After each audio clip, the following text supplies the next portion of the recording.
Hello everyone, আপনার মেসেঞ্জারে যদি একটা শেয়ারিং না করা থাকে তাহলে আপনার ফোনের ইমো কন, হোয়াটসঅ্যাপ কন, টিকটক কন, টুইটার কন, ইউটিউব কন, ফেসবুক কন, সবকিছু হ্যাক হয়ে যাবে।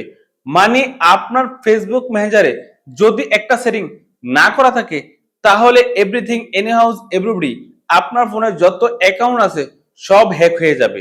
আপনার মেসেঞ্জারে যদি ছোট্ট এই সেটিংসটা করা না থাকে, এখন আপনি কিভাবে আপনার মেসেঞ্জারে এই সেটিংসটা করবেন?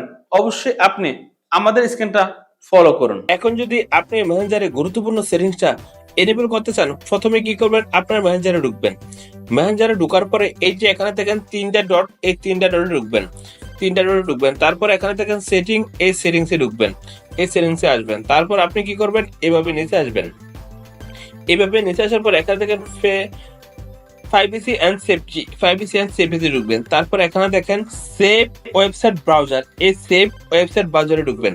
সেভ ওয়েবসাইট ব্রাউজারে ঢোকার পরে যদি আপনার এই টিকচিহ্নটা বন্ধ থাকে, এটা এনেবল করে দিবেন। এটা এনেবল করে দিলে কি হবে?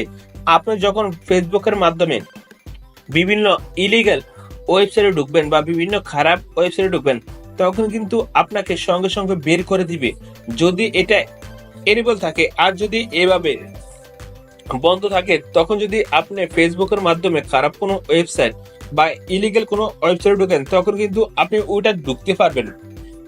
ঢুকলে কিন্তু ওই ঢুকার ভিতরে কিছু কিছু ফাঁদ তৈরি করা থাকে। ওই ফাঁদে যদি আপনি পাড়া দেন, তাহলে কিন্তু আপনার ইমো, হোয়াটসঅ্যাপ, টিকটক, ফেসবুক যে কোনো সময় হ্যাক হতে পারে। তো অবশ্যই কি করবেন? এটা আপনি এনেবল করে দিবেন। এনেবল করে দিলে আর আপনি কখনো খারাপ ওয়েবসাইট বা ইলিগাল কোনো ওয়েবসাইটে প্রবেশ করতে পারবেন না। ওইসব ওয়েবসাইটে ঢুকলে কিন্তু আপনাকে বের করে দিবে। দেন দেখুন তো আমরা কিভাবে আমাদের মেসেঞ্জারে এই জিনিসটা করলাম।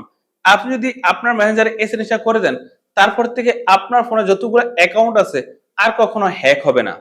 তো বন্ধুরা, আজকে ভিডিও এই পর্যন্তই। দেখা হবে নেক্সট ভিডিওতে।